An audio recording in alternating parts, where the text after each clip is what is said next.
Hello বন্ধুরা, তোমরা কেমন আছো? আশা করি তোমরা ভালো আছো, সুস্থ আছো। আর তোমাদের ভালোবাসায় আমিও খুব ভালো আছি। রেসিপিস অফ মৌমিতায় আজ আমি তোমাদের জন্য নিয়ে এসেছি একটা খুব সুন্দর আইটেমের নাম লাউ পাতায় মাছ পাতুরি। এটা ঠাকুরবাড়ির একটা খুব জনপ্রিয় পদ। আমি আজকে তোমাদের সঙ্গে কাতলা মাছের মাছ পাতুরি শেয়ার করব। তাহলে চলো দেখে নাও কেমন করে করে লাউ পাতায় এই কাতলা মাছের মাছ পাতুরি। তাহলে শুরু করা যাক আজকের রেসিপি। বন্ধুরা, আমার আজকের রেসিপির জন্য যা যা লাগবে সেগুলো আগে আমি তোমাদের দেখিয়ে দিচ্ছি। লাগবে নারকোল কোড়া, সর্ষে বাটা, এটা আমি মিক্সার গ্রাইন্ডারে করে নিয়েছি। আমি সাদা সর্ষে করেছি, তোমরা চাইলে কালো সর্ষে দিয়েও করতে পারো। হলুদ গুঁড়ো, লঙ্কা গুঁড়ো, নুন। লঙ্কা গুঁড়োটা কম্পালসারি নয়, কিন্তু আমি নিয়েছি।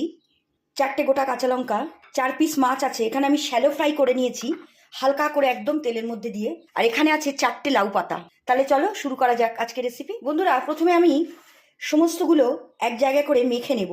এই বাটির মধ্যে আমি দিচ্ছি নারকোল কোড়া, দিচ্ছি সর্ষে। দেখো, আমি সাদা সর্ষে দিয়ে করলাম, যে কোনো একটা দিলেই হলো, কালো বা সাদা। নুন, হলুদ, লঙ্কা গুঁড়ো। আর এর মধ্যে অ্যাড করব মাস্টার্ড অয়েল। নুনটা তোমরা তোমাদের আন্দাজ মতো দেবে, যে যেরকম নুন খাও। এই সব দিয়ে আমি এখানে একটু জিনিসটাকে মেখে নেব। আমি এই বাউলের মধ্যে সব দিয়ে একটা ব্যাটার তৈরি করে নিলাম। বন্ধুরা, এবার দেখো আমি কিভাবে করছি। আমি 4টে লাউ পাতা প্লেটের ওপর নিয়ে নিয়েছি। সব কটাতে আমি আগে একটু তেল লাগিয়ে নেব। এগুলো আমি আগে ধুয়ে পরিষ্কার করে নিয়েছি। এবার আস্তে আস্তে সব কটা পাতার উপরে তেল লাগাবো। এটা খুব সুন্দর একটা রেসিপি। এটা ঠাকুরবাড়ির একটা খুব জনপ্রিয় পদ বলতে পারো।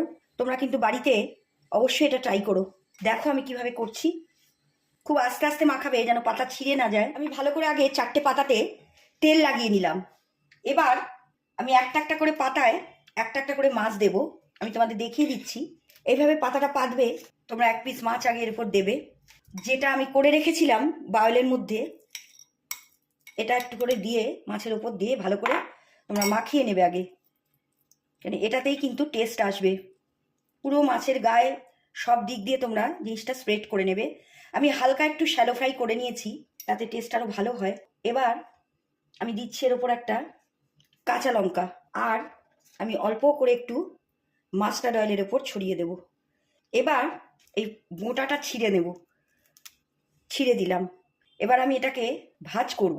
আগে এই সাইডটা দেব, তারপরে এই সাইডটা দেব। 2 সাইড হয়ে গেল। তারপর এইভাবে মুড়ব, তারপর এইভাবে মুড়ব।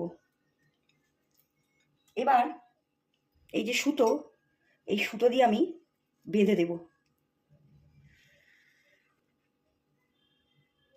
আগে দুটো সাইড বাঁধি।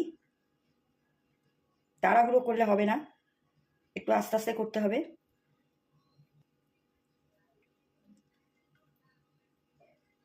দেখো আমার দুটো সাইড বাঁধা হয়ে গেল। আমি এই দুটো সাইড বাঁধবো, সামনে আর পেছনে। তোমরা সুতোটাকে এইভাবে ঘুরিয়ে এইভাবে নেবে। দুদিকে দুটো মুখ আছে দেখো সুতোর। আমি বড় সুতো নিয়েছি, এরকমভাবে ফোল্ড দেবে তোমরা। ফোল্ডটা বেশি করে দিও। এই দেখো, এই হলো, এই আর একটা মুখ। এই ধরে আমি এখানে বেঁধে দিলাম। দেখো, তোমরা চাইলে আরেকটা সুতো দিতে পারো, ডবল সুতো। এইভাবে সবকটা মাছকে করে নিতে হবে। দেখো বন্ধুরা, আমি এইভাবে 4টে মাছকে পাতার মধ্যে বেঁধে নিয়েছি। বন্ধুরা, আমি গ্যাসের ওপর একটা ফ্রাই প্যান দিয়েছি। আমি হোয়াইট অয়েল দিয়েছি। ফ্রাই প্যানে গরম হয়ে গেছে। গ্যাসের ফ্লেমটা কিন্তু আমি মিডিয়ামে করে দিয়েছি। এবার আমি যে মাছগুলো বেঁধে নিয়েছিলাম সেগুলো একটা একটা করে এই তেলের ওপর দিয়ে দেব। আমি হোয়াইট অয়েলে ভাজবো। তোমাদের যদি স্পেস থাকে একসঙ্গে 4টে দেবে বা 5টা, না থাকলে যেটুকু দেয় সেটুকু ধরবে, সেটুকুই তোমরা এর ভিতর দেবে। দেখো বন্ধুরা, আমি মাছগুলো দিয়ে দিলাম।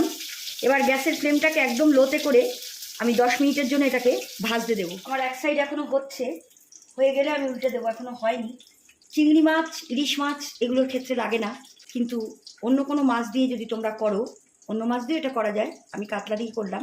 বা যদি ভেজ কিছু দিয়ে করো, কোনো সবজি দিয়ে, তখন হালকা করে একটু শ্যালো ফ্রাই করে দেবে। এবার আমি আরেক সাইড উল্টে দিয়ে দিলাম। এটাও আমি 10-15 মিনিটের জন্য আবার একটু রেখে দিলাম। গ্যাসের ফ্লেম কিন্তু আমি মিডিয়ামের থেকেও কমে করে দিয়েছি। তোমরা কে কে এরকম পাতায় খেতে ভালোবাসো আমাকে জানাবে। আমার তো খুব ভালো লাগে, আর এটা খুব টেস্টফুল একটা রেসিপি। খুব বেশি উপকরণ এটাতে লাগে না। দেখো বন্ধুরা, আমার এক সাইড হয়ে গেছে। এবার আমি উল্টে আরেক সাইড দিয়েছিলাম, সেদিকটা আমার হয়ে গেছে। আর বেশি আমি এটা করব না। এবার আমি এটাকে একটু ঠান্ডা হতে দেবো। দেখো বন্ধুরা, কি সুন্দরভাবে তৈরি হয়ে গেল আমার লাউ পাতায় মাছ পাতুরি। এটা ঠাকুরবাড়ির খুব জনপ্রিয় একটা পদ, আর খেতেও খুব টেস্টি হয়। তোমরা কিন্তু বাড়িতে এটা অবশ্যই ট্রাই করো। এটা লাঞ্চে যদি তোমরা করো তাহলে আর কোনো আইটেম আমার মনে হয় লাগবে না, এটা দিয়ে পুরো ভাত তোমরা খেয়ে নিতে পারবে। আর কেমন লাগলো সেটা কিন্তু আমাকে জানাতে তোমরা ভুলো না। আমার আজকের রেসিপি তাহলে এখানেই শেষ। তোমাদের যদি আমার আজকের রেসিপি ভালো লাগে তোমরা আমার চ্যানেলটাকে লাইক কমেন্ট করো আর ফলো করো। তোমরা চাইলে আমার ইউটিউব আর ইনস্টাগ্রামেও ফলো করতে পারো। আমার লিঙ্ক আমি আমার প্রোফাইল ডিসক্রিপশন বক্সে দিয়ে দিয়েছি। তোমরা ইউটিউবে আমার চ্যানেলটাকে ফলো করলে অবশ্যই সাবস্ক্রাইব করো আর পাশে থাকা বেল আইকনটা অন করো, যাতে নতুন রেসিপি নোটিফিকেশন তোমরা খুব তাড়াতাড়ি পেয়ে যাও।